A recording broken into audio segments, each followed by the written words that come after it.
Also, like, why do a podcast? Not only is it because I think just in our day and age, that is a good marketing and to expand your audience, but also because it gives a platform. And because we don't want to be just sales oriented podcasts, but it brings a platform for personality and for thoughts to be, distributed to the table, to be able to digest. And, if you're sitting in your car listening to a podcast, and you don't have to have that conversation if you're not comfortable having that conversation with somebody, but then you are allowed then to be in your own space and listen to that conversation in a more comfortable area or your environment where you can hear something that maybe isn't so comfortable with you, but you can digest it. Be challenged a little bit. Yeah, but not be space. uncomfortable. Yeah, in a private space. I think podcasts allows you to do that, and I think that's another important reason why we're doing it. Between two bald guys. Between two bald guys. Chuck, Ariel and I were having a perfectly nice morning, and then you showed up. What the heck are you doing here? Well, you can blame me all you want, but you knew I was coming, and I had nothing better to do on Mother's Day than to drive down to D.C. We appreciate that. Actually, come here to Spectral Lab, because frankly, we've got this harebrained idea, or lack of harebrained idea, in 2 out of 3 cases, about doing this podcast for the RF industry for small, medium business. And sometimes you just got to get in person, is my opinion, get the creative juices flowing, and frankly talk about why the hell we're doing this in the first place. Absolutely. Because why would anybody want to watch the 3 of us talk, right? That's what we want to know. That's really what it comes down to. I for one am not exactly a sparkling star, but we do have this interest in startups and small medium business and RF. I mean, we're both RF entrepreneurs, if you will, and it's important. There's nothing out there for somebody like us. No, right. I mean, there's so many cases where I've found founders of companies that are sort of in our industry, and you can kind of learn some stuff from them, but there's very, very few people specifically in RF small business that are educating others. And I think for this podcast, obviously we want to share what we learn with the audience, but I think it's as much about us learning about the industry as well. So I think this is all about education in a really niche space where nobody else is doing it. It's funny you bring up educating us as well. I have a really good friend, Kevin Lawton, you know who you are, and he wanted to learn in his industry, with different industry, and a boss of his suggested, why don't you do a podcast? People will come on, you can interview the people. He's like over 500 episodes in, like 4 or 5 years later, something like that, and he's actually turned that into a business. Now, I have no intention to turn this into a business. I'm perfectly happy, being the general manager of Coaxis, and I know, you're doing great things with Spectral Lab, but it is a great way to learn, and there just isn't that resource out there for anybody. Everything is just specifications. Totally. How many times have you heard me say it? And the specifications are crucial. You know that, I know that, everybody knows that. The specifications are necessary but not sufficient, in my view, if you really want to build a successful business. And if you look through, a lot of the marketing materials in trade magazines or email newsletters, it's like you said, here's the specs, do you want it, yes or no? And there's really no discussion about why a customer would want to choose this filter over another or this cable over another, right? And I think that's really how you have to grow inside of this industry, is to do something a little bit different than everybody else, right? Well, all things being equal, I mean, Lord knows there are companies out there with products with similar specs. And all things being equal, you still have to make a choice. And what does that come down to? That usually comes down to business. Right, So we're back.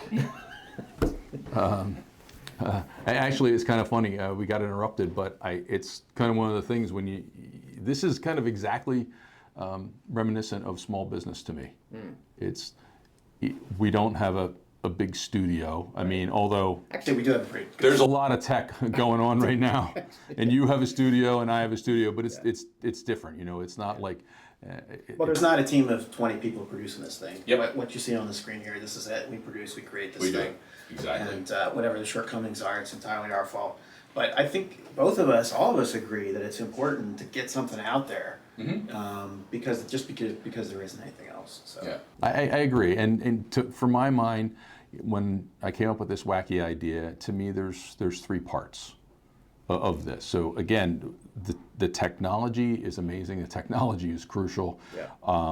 And the specifications are, frankly, it's fun to watch them improve with each and every year. But that's the technology. Then you also have the go-to-market strategy, right? The business has changed. The rep business has changed. Things post 9/11 changed for getting out there and selling your project. Your product. Things post-COVID changed for getting out there and selling your product. There was a time when trade shows weren't worth a dang. But that seems to have changed. Marketing has changed because the internet has changed. All of these things have changed over time, and I don't think that our world for sure has kept up with all of this. To say nothing of the supply chain challenges that are coming, right, with the new international trade order that's developing as we speak, and so that's going to be a whole new thing that's changing about the industry. And for a lot of people in the RF industry, because a lot of this is relatively low volume stuff, supply chain is a really big deal. When you need to deliver to your customer, make commitments to your customers, and actually fulfill them, supply chain is a make or break. And we're in a time when tariffs are all over the news, and coincidentally, this is being recorded on a day when there was just a 90-day agreement created between China and the United States relative to tariffs. So it's only been a few months. So these things are changing very, very rapidly.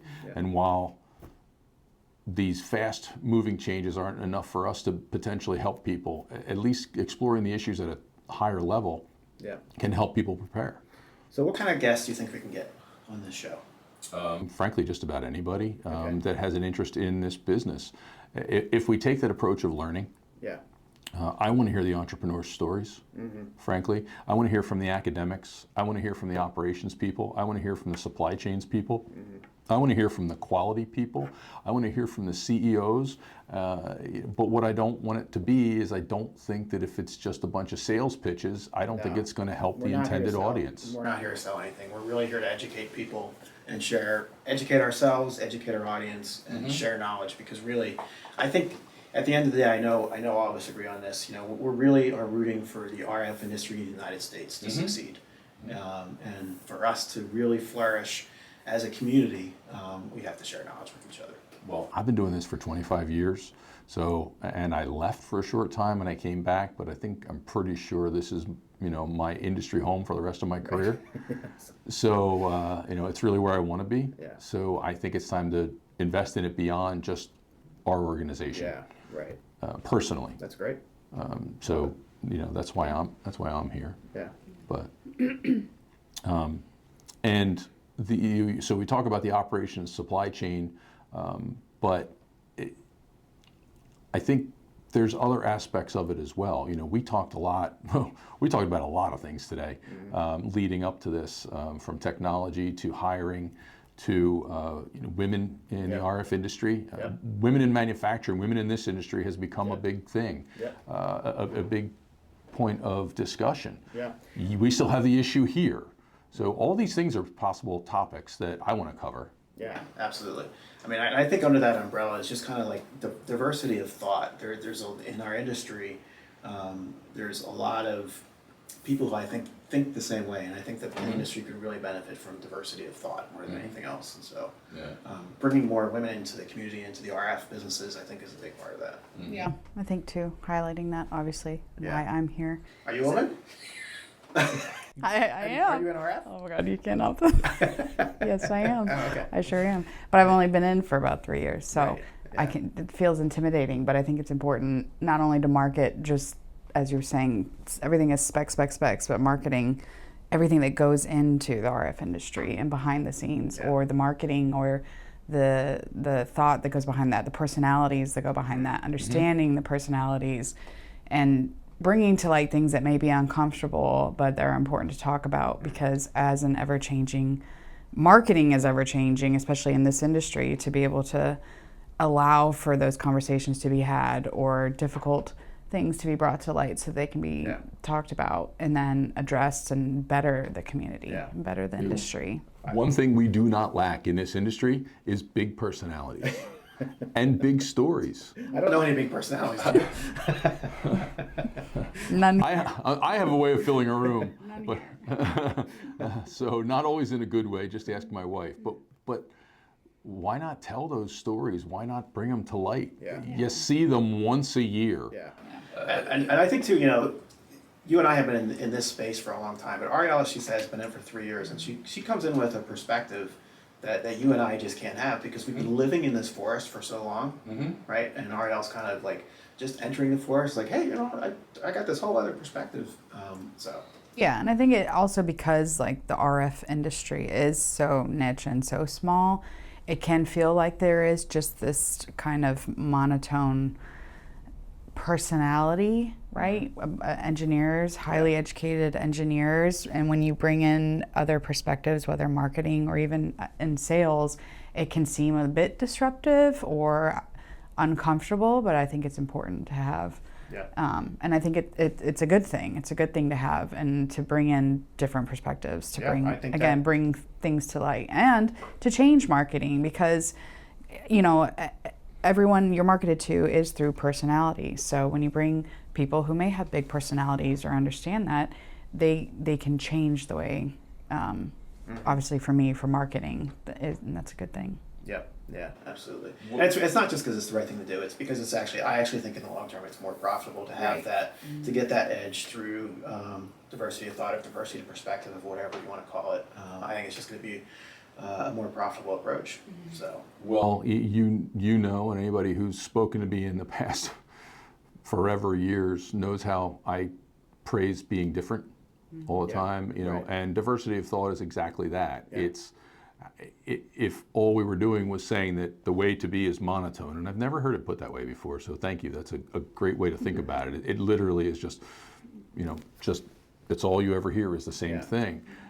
We need to be able to think differently. We need to be able to act differently. Thinking differently is one thing. Acting differently is an entirely different animal altogether.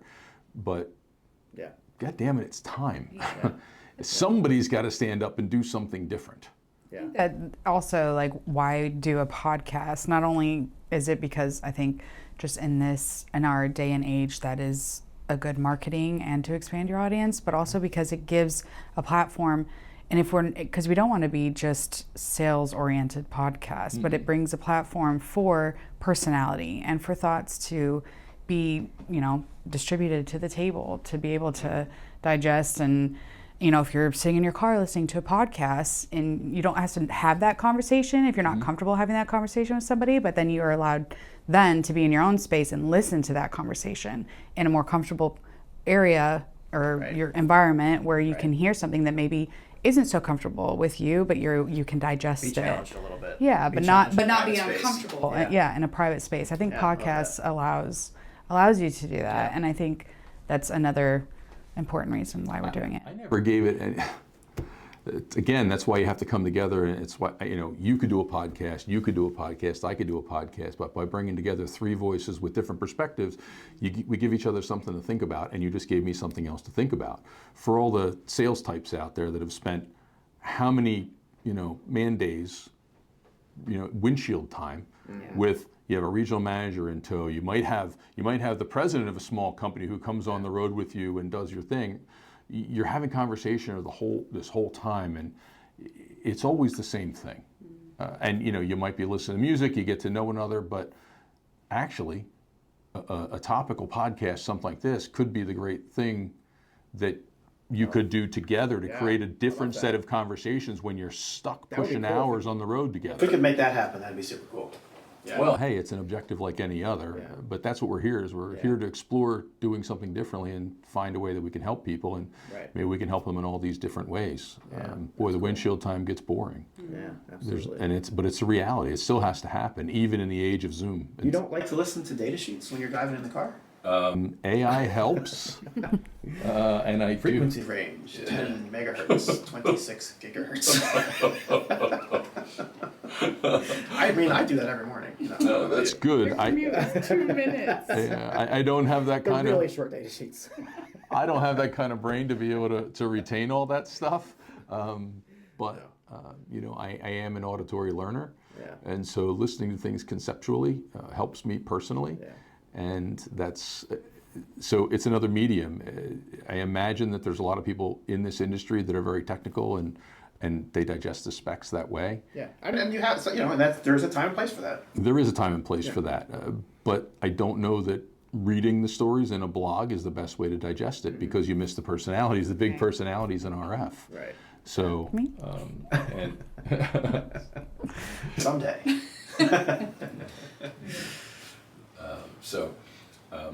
All right.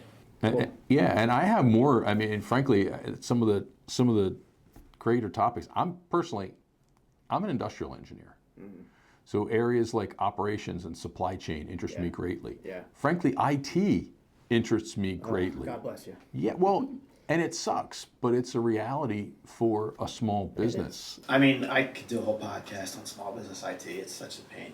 It is such a pain. Yeah. Yeah, especially, I mean, in our industry too, most of us are going to have to comply with the new CMMC requirements, right? That are coming out from the feds. Coming out. And there are already plenty of podcasts about that, hosted by people trying to sell CMMC services.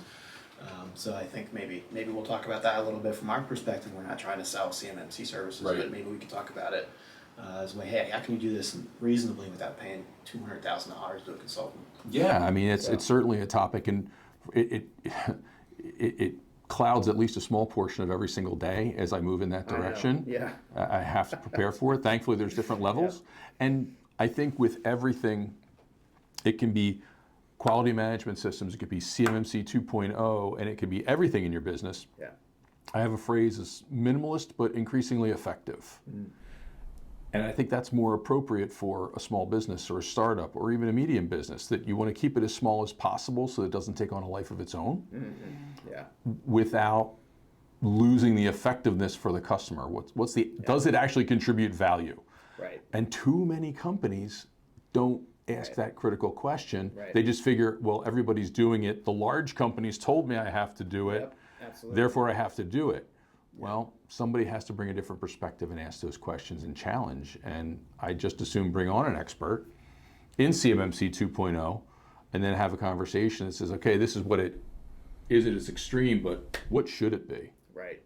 And how do we get from here to there? Yeah. I mean, I think for CMMC, there are certainly best practices in there that are going to improve all of our businesses. Right? It's going to make us better. And so maybe even people who don't need to be compliant might choose to do some portion of it just because it's the right thing to do.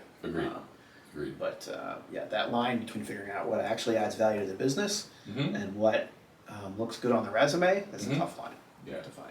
And so, one topic at a time, one guest at a time, and that's what it comes down to. So there's also an aspect of this, frankly, that's networking.